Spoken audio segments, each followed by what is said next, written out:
শুভ সকাল বন্ধুরা, দেখো আমি কি করছি। এই দেখো, এদিকে দেখো একটু। তো আমি কোনভাবে মেশিনে ফুচকা তৈরি করি সেটা আজকে আবার দেখাচ্ছি। দেখো, এই যে আটা প্রথমে মাখানোর পরে রাখা হয়েছিল, তারপরে বেলে নেওয়া হয়েছে একটু, তারপরে এই যে এইভাবে কাটিং করে নেওয়া হচ্ছে। এইভাবে কাটিং করে নেওয়ার পরে তারপরে এই যে এইভাবে করা হচ্ছে। তারপরে দেখো বেলে নিয়ে মেশিনে দেব। সঙ্গে থাকো, একটু দেখতে থাকো, একটু ধৈর্য ধরো। এই দেখো বেলা হচ্ছে, বেলার পরে দেব মেশিনে।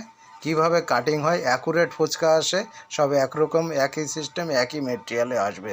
কিন্তু কোনো ফুচকা একটু ছোট হয়, কোনো ফুচকা একটু বড় হয়। তাই অনেকে তোমরা কমেন্ট করো যে এত ছোট ফুচকা হয় নাকি, কিন্তু মেটেরিয়াল একই থাকে। দেখো এই যে সিট করেছি, এই সিটটা এই যে দেওয়া হবে, এইভাবে দেখো ডাইসে একই রকমভাবে একই সাইজে বেলে বের হবে।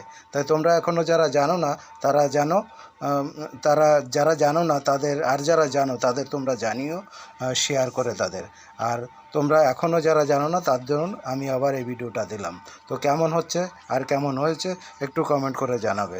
এই দেখো একই সাইজে বেলে বেরোচ্ছে ডাইসে। দেখো কাটিং বেলছে এক সাইডে, আর এক সাইডে কাটিং হয়ে এই যে পড়ছে, দেখতে পাচ্ছ তোমরা। এই দেখো কত সুন্দর একই সাইজ অ্যাকুরেট বেরোচ্ছে। যাই হোক, তোমরা এসো যারা এখনও ট্রাই করোনি আমার ফুচকা, পাল্লা বাজার চাঁদপাড়া রোডে এমএলএর বাড়ির অপোজিটে আমার ফুচকার দোকান। ওখানটা এখন নিমকি এবং পাস্তা, রান্না করা পাস্তা পাওয়া যাচ্ছে এবং খাস্তা নিমকি পাওয়া যাচ্ছে।